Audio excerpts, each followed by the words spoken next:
Berkesam pada sesi kali ini akan mengadakan sebuah program yang dinamakan sebagai Akademi Al-Jazari, di mana dalam program ini akan kita didedahkan dengan kemahiran-kemahiran dan soft skill secara teori maupun praktikal bagi meningkatkan kadar intelektual pelajar Al-Azhar yang disulami dengan keilmuan dan dasar Islam yang kita pelajari di kuliah maupun secara talaki, yang akhirnya menatijahkan kepada mahasiswa dan mahasiswi Islam keluaran Al-Azhar yang berkualiti dan mampu berdaya saing setanding dengan mereka di Malaysia. Program ini juga dinamakan bersempena dengan seorang tokoh agamawan dan juga merupakan seorang jurutera dan mekanik ketika zaman era Khilafah Abbasiyah suatu ketika dahulu. Akhir kalam, saya ingin menyeru dan mengajak kepada semua mahasiswa dan mahasiswi khususnya negeri Selangor yang berada di bumi Mesir untuk sama-sama kita sertai dan kita memeriahkan program yang akan diadakan bukan untuk sesiapa tetapi untuk diri kita juga. Wallahu ta'ala alam. Assalamualaikum warahmatullahi ta'ala wabarakatuh.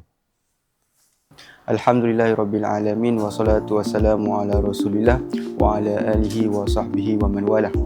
InsyaAllah Badan Kebajikan Anak Selangor Mesir Berkesam akan melaksanakan satu program besar yang mana dipanggil nama Akademi Al-Jazari 2026, yang mana program ini menyasarkan kepada semua ahli berkesam.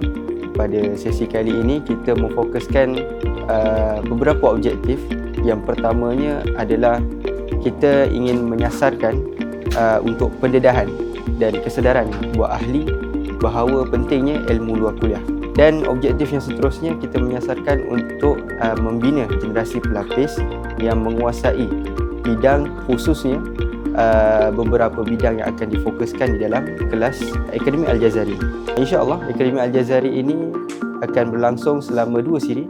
Yang pertama, siri pertama akan dilaksanakan setelah imtihan fasa 1, memfokuskan tiga kelas. Yang pertama, designer, teknikal dan persiapan.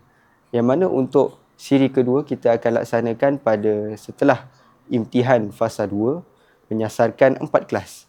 Yang pertama adalah merancang dan berfikir.